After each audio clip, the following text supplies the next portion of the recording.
Hi, my name is Mariana, and this is Two Lost Souls Swimming in the Fishbowl podcast. And today I'm here to talk about relationships. So many of us spend so much time looking for this one magical creature called the one. And while I do not believe in the concept of the one with a planet of population of 8 billion people, I do not believe in such thing as soulmates either.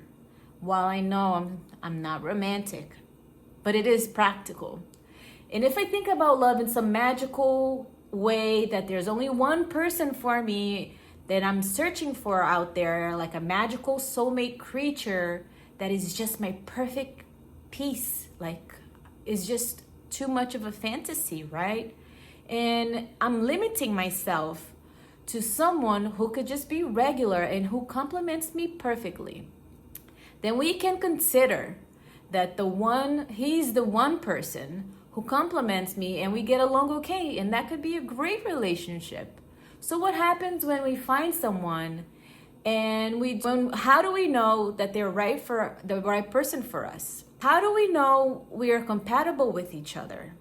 Compatibility does not guarantee longevity. Compatibility does not guarantee anything. However, many studies indicate that longevity has nothing to do with the quality or the satisfaction of the overall relationship. It has to do with being compatible. The more we are compatible with our partners, the more likely we are to be overall satisfied and enjoy our quality time together.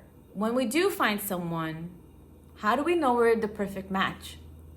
Everyone has these ideas about what quality traits they want in their partners and what the qualities the partners should have, but rarely do we find someone who is an ideal match. The better we learn to compromise where we can grow to love our partner despite their imperfections, nevertheless, it could be hard to differentiate between average differences or whether you and your partner are just incompatible. So for those who have difficulties differentiating between an average differences and incompatibility, here are 5 signs that you and your partner are not compatible. Number 1, you don't understand each other. Right from the beginning of the relationship, this can tell you a great deal about how good of a match you and your partner make. Understanding each other is essential to compatibility and how one needs to feel and how one needs to have their needs met, their love language needs met. It's better to be with someone who picks up your nonverbals and discerns the tone of your voice and understands what you're trying to tell them than a partner who's not looking at your nonverbals, doesn't understand you, and doesn't try to, and sometimes might even minimize your feelings. Number 2, when you are too different from each other. Some people believe opposites attract, and healthy couples should share at least a few similarities. This doesn't mean having to like the same music or even sharing the same hobbies as them. It could even be refreshing to be in a relationship where you and your partner are completely different than yourself. Sadly though, sometimes the excitement of opposites may not last very long.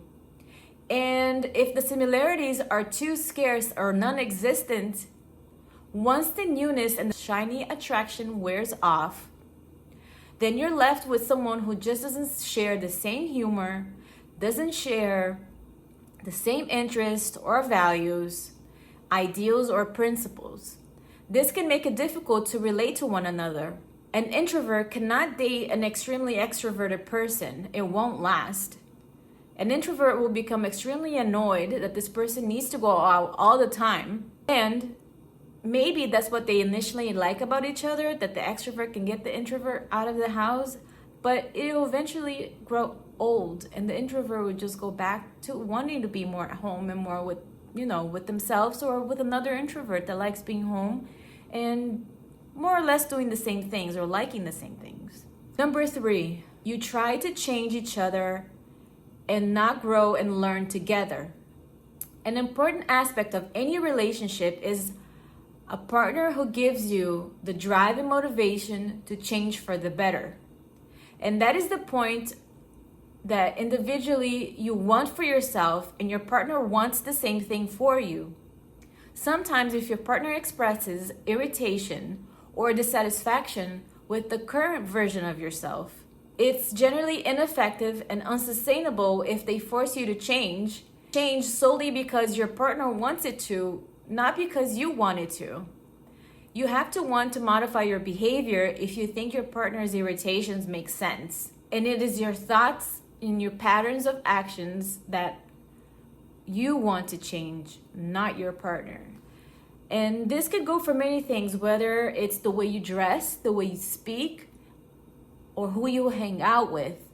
Only you have the right to be who you want to be. Number 4, a frequent amount of arguments. It's perfectly normal to have a few disagreements and argue with your partner occasionally, especially if it's important to both of you. We didn't choose this person to be in a relationship so we can be in a relationship with ourselves, as if we are in a relationship with our own clones. It's perfectly normal that this other person to have disagreements with this other person. Disagreements can become a problem when it's over everything, over the littlest things. Couples spending more time in bad moods than quality time in peaceful moods. Or a good relationship is supposed to be fun and good to be around each other, not to be fighting and in bad moods and wasting weekends because you're not getting along. Relationships are not supposed to be fighting and arguing all the time, shouting, name-calling, humiliating each other. Holding grudges and blackmailing is not a healthy relationship. Being with a partner that only seems to bring out the bad or the bad part of you is never going to be a good thing. A good partnership should want to bring out the best in each other and see the best in each other and their best potential, right? Number 5, you're not attracted to them or you're no longer attracted to them. If you don't have any romance or chemistry, it's simply not going to work. You might end up with just a best friend without the romantic involvement. The difference in having attraction is that you want to be more than friends with this person. The triarchy theory by Robert Steinberg states that even intimacy and commitment are present. Without passion or attraction, the love you share will only be platonic.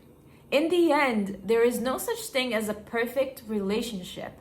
Everyone has doubts and everyone has disagreements with the person they love. Building a strong, healthy relationship takes effort, ongoing effort, time and dedication. What is important is finding someone who is worth the effort. Learning to differentiate between normal differences and incompatibility will save everyone a lot of heartache. Please take the time to evaluate your relationship, or if you want to be in a relationship, take the time and notice if it's just normal disagreements or if you both are just not compatible with each other. And take these key points I mentioned under consideration and honestly ask yourself, is this partner the right person for me? Are we too incompatible? Or do we just have normal differences? And that's all I have to say about this. And my name is Mariana, and this is Two Lost Souls Swimming in the Fishbowl. Thank you so much for watching.